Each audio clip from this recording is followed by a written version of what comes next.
ಇಂಥ ಸಂಸ್ಕೃತಿ, ಇಂಥ ಅಪರೂಪದ ನಾಡಾಗಿರುವಂಥ ಈ ಭಾರತದ ಒಂದು ದೊಡ್ಡ ಸಮಸ್ಯೆ ನಿಮ್ಮ ಜೊತೆ ಹಂಚ್ಕೋಬೇಕು. ನಮ್ಗೆಲ್ರಿಗೂ ಭಗವಂತ ಒಂದು ಕೆಟ್ಟ ರೋಗ ಕೊಟ್ಟುಬಿಟ್ಟಿದ್ದಾನೆ. ಈ ರೋಗ ಬಿಪಿನೋ ಶುಗರೋ ಅಲ್ಲ, ಇವೆಲ್ಲಕ್ಕಿಂತಲೂ ಒಂದು ಕೆಟ್ಟ ರೋಗ. ಯಾರು ದೇಶಕ್ಕೋಸ್ಕರ ಏನಾದರೂ ಮಾಡಿದ್ರೋ ಅವರನ್ನು ಬೇಗ ಮರೆಯುವಂಥ ರೋಗ ರೀ. ಎಂಥ ಕೆಟ್ಟ ರೋಗ ಅಂದ್ರೆ 11 ವರ್ಷಗಳ ಹಿಂದೆ ಈ ದೇಶದಲ್ಲಿ ಒಂದು ಯುದ್ಧ ಆಗಿತ್ತು. ಅದನ್ನ ಕಾರ್ಗಿಲ್ ಯುದ್ಧ ಅಂತ ಕರೀತಾರೆ. ಈ ಯುದ್ಧ ಹೆಂಗಿತ್ತು ಅಂದ್ರೆ, ಕಾರ್ಗಿಲ್ ನೋಡಿದವರಿಗೆ ಗೊತ್ತು. ನಾನು ನೋಡ್ಕೊಂಡು ಬಂದಿರೋದ್ರಿಂದ ಹೇಳ್ತೀನಿ ಹೆಂಗಿದೆ ಅಂತಂದ್ರೆ, 10-15 ಸಾವಿರ ಅಡಿ ಎತ್ತರದ ಬೆಟ್ಟಗಳು, ನಡುವೆ ರಸ್ತೆ, ಕೆಳಗೆ ನೋಡಿದ್ರೆ ಇನ್ನೊಂದು 15 ಸಾವಿರ ಅಡಿ ಎತ್ತರದ ಪ್ರಪಾತ. ಆ ಥರದ ಪರಿಸ್ಥಿತಿಯಲ್ಲಿ ಕಾರ್ಗಿಲ್ ಇದೆ. ಅಲ್ಲಿ ಹೆಂಗಾಗತ್ತೆ ಅಂತಂದ್ರೆ, ಚಳಿಗಾಲದಲ್ಲಿ ನನಗೀಗ ಮನೆಯಿಂದ ಬರಬೇಕಾದ್ರೆ ನನ್ನ ಚಿಕ್ಕಮ್ಮ ಹೇಳಿ ಕಳಿಸಿದ್ರು, ಚಳಿ ಆಗುತ್ತೆ ಸ್ವೆಟರ್ ತಗೊಂಡು ಹೋಗು ಅಂತ. ಹೊರಗೆ ಬಂದು ಕೇಳಿದೆ ಇಲ್ಲಿ ಟೆಂಪರೇಚರ್ ಎಷ್ಟಿದೆ ಅಂತ. 12ರಿಂದ 15 ಡಿಗ್ರಿ ಸೆಂಟಿಗ್ರೇಡ್ ಇರಬಹುದು. ಆದರೆ ಕಾರ್ಗಿಲ್ಲಲ್ಲಿ ಚಳಿಗಾಲದಲ್ಲಿ ಟೆಂಪರೇಚರ್ ಎಷ್ಟಿಗೆ ಹೋಗುತ್ತೆ ಗೊತ್ತಾ? -14, -15 ಡಿಗ್ರಿ ಸೆಂಟಿಗ್ರೇಡ್ಗೆ ಹೋಗುತ್ತೆ ರೀ. ನನ್ನ ಸೈನಿಕರು ಅಲ್ಲಿವರೆಗೂ ಕಾಯ್ತಾ ಇದ್ದವರು ಮಂಜು ಸುರಿಯಕ್ಕೆ ಶುರುವಾದ ಮೇಲೆ ಕಾರ್ಗಿಲ್ ಬೆಟ್ಟ ಇಳಿದು ಬರೋರು ಪ್ರತಿ ವರ್ಷ. 11 ವರ್ಷಗಳಿಂದ ಏನಾಯ್ತು, ಪಾಪಿ ಪಾಕಿಸ್ತಾನಿಯರು ನಮ್ಮವರು ಇಳಿದು ಬರೋದನ್ನೇ ಕಾಯ್ತಾ ಇದ್ರು. ಇವರು ವಾಪಸ್ ಏರೋಕ್ಕಿಂತ ಮುಂಚೆ ತಾವೇ ಹಿಂಬದಿಯಿಂದ ಹತ್ಬಿಟ್ಟು ನನ್ನ ಸೈನಿಕರೇ ಕಟ್ಟಿದ್ದ ಬಂಕರ್ಗಳಲ್ಲಿದ್ದಂಥ ಮದ್ದು ಗಂಡುಗಳನ್ನು ಹಿಡ್ಕೊಂಡು ಅವ್ರು ನನ್ನ ಸೈನಿಕರ ಮೇಲೆ ಗುರಿ ಇಟ್ಕೊಂಡು ಕೂತ್ಬಿಟ್ರು. ಒಂದಷ್ಟು ಜನ ಈ ದನಗಾಹಿಗಳು ಅಲ್ಲಿಗೆ ಹೋಗಿ ನೋಡ್ತಾರೆ, ಅಯ್ಯೋ ಅಲ್ಲಿರೋದು ಭಾರತೀಯರಲ್ಲ ಪಾಕಿಸ್ತಾನಿಯರು ಅಂತ. ಭಾರತೀಯರಿಗೆ ಬಂದು ಸುದ್ದಿ ಮುಟ್ಟಿಸಿದ್ರೆ ಭಾರತೀಯ ಸೈನಿಕರು ನಂಬಲಿಲ್ಲ. ಸೌರಭ್ ಕಾಲಿಯಾ ನೇತೃತ್ವದಲ್ಲಿ 5 ಜನ ಸೈನಿಕರನ್ನ ನೋಡ್ಕೊಂಡು ಬನ್ನಿ ಅಂತ ಕಳಿಸ್ಕೊಟ್ರು ರೀ. ಇವ್ರು ಬರೋವರೆಗೂ ಸುಮ್ಮನೆ ಇದ್ದ ಪಾಪಿ ಪಾಕಿಸ್ತಾನಿಯರು ಈ 5 ಜನರನ್ನ ಬಂಧಿಸಿದ್ರು, ಪಾಕಿಸ್ತಾನಕ್ಕೆ ಕರ್ಕೊಂಡು ಹೋದ್ರು. ಭಾರತದ ಸೈನ್ಯ ವ್ಯವಸ್ಥೆ ಬಗ್ಗೆ ವಿಚಾರಗಳನ್ನ, ಮಾಹಿತಿಗಳನ್ನು ಕೇಳಿದ್ರು. ಇವ್ರು ಹೇಳಲಿಲ್ಲ ಅಂದಿದ್ದಕ್ಕೆ ಏನ್ ಮಾಡಿದ್ರು ಗೊತ್ತಾ? ಮೊದಲು ಕೈ ಬೆರಳುಗಳನ್ನ ಕಡಿದ್ರು, ಕಾಲ್ ಬೆರಳುಗಳನ್ನ ಕಡ್ದು ಹಾಕಿದ್ರು, ಕೈಯನ್ನು ಕಡಿದ್ರು, ಕಾಲನ್ನು ಕಡಿದ್ರು, ಕಣ್ಣನ್ನು ಕಿತ್ತು ಹಾಕಿದ್ರು, ನಾಲ್ಗೆ ಕತ್ತರಿಸಿದ್ರು, ಮೂಗು ಕತ್ತರಿಸಿದ್ರು, ಕೊನೆಗೆ ಮರ್ಮಾಂಗವನ್ನು ಕತ್ತರಿಸಿ 5 ಜನರ ದೇಹವನ್ನ ತುಂಡು ತುಂಡು ಮಾಡಿ ಭಾರತಕ್ಕೆ ಪಾರ್ಸಲ್ ಮಾಡಿ ಕಳಿಸ್ಕೊಟ್ರಲ್ಲಿ. ಹೊಟ್ಟೆ ಉರಿದೋಗ್ಬಿಡ್ತು ನನಗೆ. ಸೌರಭ್ ಕಾಲಿಯ ಮುಖ ನೋಡಿದ್ರೆ ಈಗಲೂ ಎದೆ ಜುಮ್ ಬಂದ್ಬಿಡುತ್ತೆ. 32 ಹುಡುಗ, ತಂದೆ ತಾಯಿಗೆ ಎಂಥ ಸಂಕಟ ಆಗಿರ್ಬೇಡ. ಆದ್ರೆ 11ನೇ ವರ್ಷದಲ್ಲಿ ಮರೆತು ಹೋಗ್ಬಿಟ್ವಿ ರೀ. 10ನೇ ವರ್ಷ ಆಗಿದ್ದಾಗ ಕಾರ್ಗಿಲ್ ವಿಜಯೋತ್ಸವ ಆಚರಣೆ ಮಾಡಬೇಕು ಅಂತ ಎಲ್ಲರೂ ಪ್ರಯತ್ನ ಪಟ್ರೆ, ಇವತ್ತಿನ ಕೇಂದ್ರ ಸರ್ಕಾರ ಏನ್ ಹೇಳುತ್ತೋ ಗೊತ್ತಾ? ಗನಂದಾರಿ ನಾಯಕರು, ಈ ನಾಯಕರು ಹೇಳ್ತಾರೆ ಬೇಡ ಬೇಡ ವಿಜಯೋತ್ಸವ ಆಚರಿಸೋದು ಬೇಡ. ಯಾಕೆಂದ್ರೆ ಈ ವಿಜಯೋತ್ಸವ ಆಚರಿಸಿದ್ರೆ ಅವತ್ತು ಯಾವ ಸರ್ಕಾರ ಇತ್ತೋ ಅವ್ರಿಗೆ ಕ್ರೆಡಿಟ್ ಹೋಗುತ್ತೆ, ಅದಕ್ಕೋಸ್ಕರ ವಿಜಯೋತ್ಸವ ಆಚರಿಸೋದು ಬೇಡ ಅಂತ. ಈ ದೇಶದ ಸೈನಿಕರು ಹೋರಾಟ ಮಾಡೋದು ಮುದಿ ರಾಜಕಾರಣಿಗಳಿಗೋಸ್ಕರ ಅಲ್ಲ, ಭೂಮಿ ತಾಯಿನ ಉಳಿಸ್ಕೊಳ್ಬೇಕು ಅಂತಾರಿ. ಯಾಕೆ ಇವರಿಗೆ ಅರ್ಥ ಆಗಲ್ಲ ಇದೆಲ್ಲ? ಎಂತೆಂಥ ಸೈನಿಕರು ಗೊತ್ತೇನು? ಅವ್ರ ಬಗ್ಗೆ ಹೇಳಬೇಕಾದ್ರೇನೆ ರೋಮಾಂಚನ ಆಗುತ್ತೆ. ಮನೋಜ್ ಕುಮಾರ್ ಪಾಂಡೆ ಅಂತ 22ರ ಹರೆಯದ ಹುಡುಗ ದೇಶಕ್ಕೋಸ್ಕರ ಪ್ರಾಣ ಕೊಟ್ಟ. ಅವಾಗ ಈ ಹುಡುಗ 20ನೇ ವಯಸ್ಸಿನಲ್ಲಿ ಸೈನಿಕ್ ಸೇರ್ಬೇಕು ಅಂತ ಬಂದಂತೆ, ತುಂಬಾ ಬುದ್ಧಿವಂತ ಹುಡುಗ, ಇಂಜಿನಿಯರಿಂಗ್ ಮಾಡ್ತಿದ್ದವನು. ಸೈನಿಕ್ ಸೇರ್ಬೇಕು ಅಂತ ಹೋದ್ರೆ ಎಲ್ಲ ಎಕ್ಸಾಮ್ನಲ್ಲೂ ಪಾಸ್ ಆಗ್ಬಿಟ್ಟ. ಕೊನೆಯದೊಂದೇ ಒಂದು ಪ್ರಶ್ನೆ ಕೇಳ್ತೀವಿ ಅಂತ ಕೂರ್ಸ್ಕೊಂಡು ಕೇಳ್ತಾರೆ, ತುಂಬಾ ಬುದ್ಧಿವಂತ ಹುಡುಗ ನೀನು, ಹೊರಗಡೆ ಎಲ್ಲಾದ್ರೂ ಹೋದ್ರೆ ಕೈ ತುಂಬಾ ಸಂಬಳ ಸಿಗುತ್ತೆ, ಸೈನ್ಯಕ್ಕೆ ಸೇರ್ಬೇಕು ಅಂತ ಯಾಕೆ ಬಂದಿದ್ಯಾ? ಅವನ ತಾಯಿ ಅದು ಯಾವ ಪುಣ್ಯಾತ್ಗಿತ್ತೀನೋ. ಮನೋಜ್ ಕುಮಾರ್ ಪಾಂಡೆ ಹೇಳ್ತಾನೆ, ಸರ್ ಏನೂ ಇಲ್ಲ ಸರ್, ನನ್ನ ಜೀವನದಲ್ಲಿ ಒಂದೇ ಒಂದು ಆಸೆ ನನಗೆ ಅಂದ್ರೆ ಪರಮವೀರ್ ಚಕ್ರ ತಗೋಬೇಕು ಅಂತ. ಸೈನ್ಯದಲ್ಲಿ ಬಿಟ್ರೆ ಇನ್ಯಾವ ಕಂಪನಿನೂ ಅದನ್ನು ಕೊಡಲ್ಲ ಸರ್, ಅದಕ್ಕೋಸ್ಕರ ಇಲ್ಲಿಗೆ ಬಂದಿದ್ದೀನಿ ಸರ್, ಅವಕಾಶ ಮಾಡ್ಕೊಡಿ ಸರ್ ಅಂತನ್ರಿ ಅವನು. ಸಂಬಳದ ಮಾತಾಡ್ಲಿಲ್ಲ ಹುಡುಗ, ಪರಮವೀರ್ ಚಕ್ರ ಬೇಕು ಅಂತಂದ. ಕೆಲಸ ಸಿಕ್ತು ಅವನಿಗೆ. ಅದೇನೋ ಒಂದು ದುರದೃಷ್ಟವೋ ಅದೃಷ್ಟವೋ ಗೊತ್ತಿಲ್ಲ. 2 ವರ್ಷದಲ್ಲಿ ಯುದ್ಧ ಘೋಷಣೆ ಆಯ್ತು. ಬಹಳ ಖುಷಿಯಿಂದ ಯುದ್ಧದಲ್ಲಿ ಪಾಲ್ಗೊಂಡ. ಮೇಲಿದ್ದಂತ ಪಾಕಿಸ್ತಾನಿಯರ ಬಂಕರ್, ಯೋಚನೆ ಮಾಡಿ, 15-20 ಸಾವಿರ ಅಡಿ ಎತ್ತರದ ಗುಡ್ಡಗಳನ್ನು ಹತ್ತಬೇಕಾದ್ರೆ ಹಿಂದೆ 20-25 ಕೆಜಿ ಆಹಾರದ ಬ್ಯಾಗನ್ನು ಹೊತ್ಕೊಂಡು ಹೋಗ್ಬೇಕು, ರೈಫಲ್ ಹೊತ್ಕೋಬೇಕು, ಗುಂಡುಗಳನ್ನು ಹೊತ್ಕೊಂಡ್ಬಿಟ್ಟು ಆ ಕಡಿದಾದ ಬೆಟ್ಟವನ್ನ ಏರಬೇಕು. ಮೇಲಿರುವಂತ ಪಾಕಿಸ್ತಾನಿಯರಿಗೆ ತೊಂದರೆ ಇಲ್ಲ, ಗುಂಡು ಹಾರಿಸ್ಬೇಕು ಅಂತಿಲ್ಲ, ಯಾವ್ದಾದ್ರೂ ಒಂದು ಬಂಡೆಗಲ್ಲನ್ನು ತಳ್ಳಿಬಿಟ್ರೆ ಸಾಕೋರಿ, ಕೆಳಗೆ ಬರ್ತಾ ಇರುವಂತ ಸೈನಿಕ ಅಪ್ಪಚ್ಚಿಯಾಗಿ ಹೋಗ್ಬಿಡ್ತಾನೆ. ಇಂಥ ಟೆರೈನ್ ನಲ್ಲಿ ಈ ದೇಶದ ಸೈನಿಕ ಹೋರಾಟ ಮಾಡ್ಲಿಕ್ಕೆ ಸಿದ್ಧನಾದ. ಮೇಜರ್ ಮನೋಜ್ ಕುಮಾರ್ ಪಾಂಡೆ ತನ್ನ ಸೈನಿಕರನ್ನು ಕರ್ಕೊಂಡು ಮೇಲ್ ಹತ್ತದ. ಹಿಂದಿನಿಂದ ಹತ್ತಿ ಕತ್ತಲಿನಲ್ಲೇ ಪ್ರಯಾಣ ಮುಂದುವರಿಸಿ ಪಾಕಿಸ್ತಾನದ ಬಂಕರ್ ಎದುರಿಗೆ ಬಂದು ನಿಂತ್ಕೊಂಡ. ತನ್ನ ಬ್ಯಾಗಲ್ಲಿ ಇದ್ದಂತ ಒಂದು ಗ್ರೆನೇಡ್ ಅಂತ ತಗೊಂಡು ಒಂದು ಬಂಕರ್ ಮೇಲೆ ಬಿಸಾಕ್ದ. ಆ ಬಂಕರ್ ಛಿದ್ರವಾಗೋಯ್ತು. ಅಷ್ಟೊತ್ತಿಗೆ ಬೇರೆ 2 ಬಂಕರ್ಗಳಿಂದ ಗುಂಡು ಹಾರು ಬಂದು ಇವನು ಬಲಗೈ ಛಿದ್ರವಾಗಿ ಹೋಯ್ತಂತೆ. ಬಲಗೈ ಚೂರಾಗಿ ಹೋಗ್ಬಿಡ್ತು. ಆದ್ರೆ ಬಲಗೈ ಬೀಳಲಿಲ್ಲ, ನೇತಾಡ್ತಾ ಇತ್ತಂತೆ.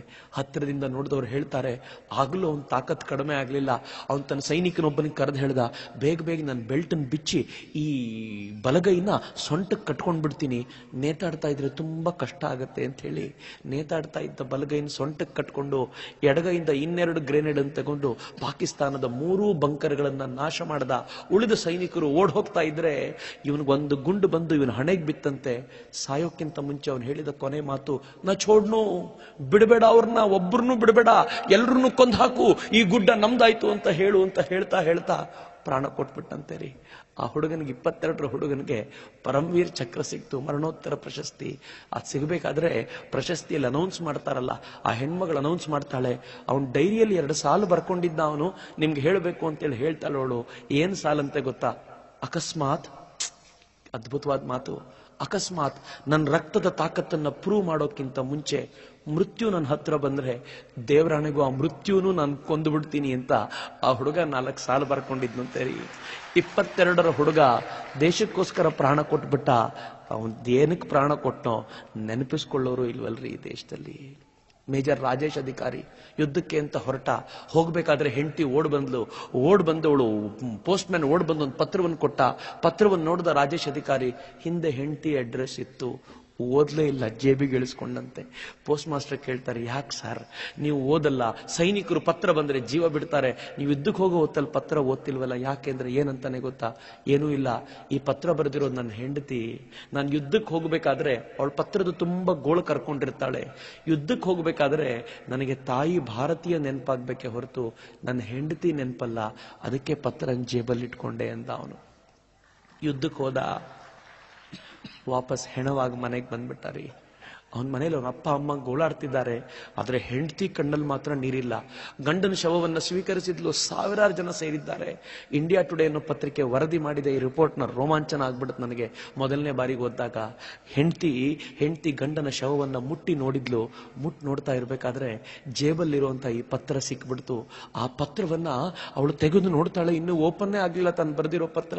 ಅವಳಿಗೆ ತಡ್ಕೊಳ್ಳಿಕ್ ಆಗ್ಲಿಲ್ಲ, ದುಃಖವನ್ನ ಬಿಕ್ಕಳಿಸಿ ಅಳ್ತಿದ್ದಾಳೆ. ಪತ್ರಕರ್ತರು ಕೇಳ್ತಾರೆ, ಏನಮ್ಮ ಶವ ನೋಡ್ದಾಗ ಕಣ್ಣೀರಿಡ್ಲಿಲ್ಲ, ಇದ್ಯಾವುದೋ ಪತ್ರ ನೋಡ್ದಾಗ ಕಣ್ಣೀರಿಡ್ತಿದ್ಯಾ ಅಂದ್ರೆ ಏನ್ ಹೇಳ್ತಾಳೆ ಗೊತ್ತಾ? ಏನೂ ಇಲ್ಲ ಸರ್, 1 ವಾರದ ಮುಂಚೆ ಯಜಮಾನರು ಪತ್ರ ಬರೆದಿದ್ರು, ನಾನು ಎತ್ತರದ ಪ್ರದೇಶಕ್ಕೆ ಹೋಗ್ತೀನಿ, ವಾಪಸ್ ಬರ್ತೀನೋ ಇಲ್ವೋ ಗೊತ್ತಿಲ್ಲ, ಆದ್ರೆ ಒಂದ್ ಮಾತಂತೂ ಸತ್ಯ, ನಿನ್ ಹೊಟ್ಟೆಲ್ ಬೆಳೀತಾ ಇದೆಯಲ್ಲ ನನ್ನ ಮಗು, ಅದು ಗಂಡಾಗ್ಲಿ ಹೆಣ್ಣಾಗ್ಲಿ, ನಾನು ಬದುಕಿ ಬರದೇ ಹೋದ್ರೆ ಕಾರ್ಗಿಲ್ ಭೂಮಿ ಕರ್ಕೊಂಡು ಬಂದು ನಿಮ್ಮಪ್ಪ ಇಲ್ಲೇ ಪ್ರಾಣ ಬಿಟ್ಟಿದ್ರು ಅಂತ ತೋರಿಸ್ತೀಯಾ ಮಗುಗೆ ಅಂತ ಪತ್ರ ಬರೆದಿದ್ದಂತೆ. ಅದಕ್ಕೆ ಈ ಹೆಣ್ಮಗಳು ಏನು ಉತ್ತರ ಕೊಟ್ಟಿಲ್ಲಂತೆ ಗೊತ್ತಾ? ಅವಳು ಹೇಳ್ತಾಳೆ, ನಾನು ಉತ್ತರ ಬರೆದಿದ್ದೆ ರೀ, ಮಗು ಗಂಡಾಗ್ಲಿ ಹೆಣ್ಣಾಗ್ಲಿ, ನೀವು ಬದುಕಿ ಬಂದ್ರೆ ಖುಷಿ ಪಡ್ತೀನಿ, ಸತ್ತರೆ ಹುತಾತ್ಮನ ಹೆಂಡತಿ ಅಂತ ಆನಂದ ಪಡ್ತೀನಿ, ಆದ್ರೆ ನೆನ್ಪಿಟ್ಕೊಳ್ಳಿ, ಬರೀ ಕಾರ್ಗಿಲ್ ಭೂಮಿ ತೋರಿಸೋದೇ ಅಲ್ಲ, ಆ ಮಗುನ ನಿಮ್ ತರ ಸೈನಿಕನನ್ನಾಗಿ ಮಾಡ್ತೀನಿ ಅಂತ ಮಾತು ಕೊಟ್ಟಿದ್ದೆ.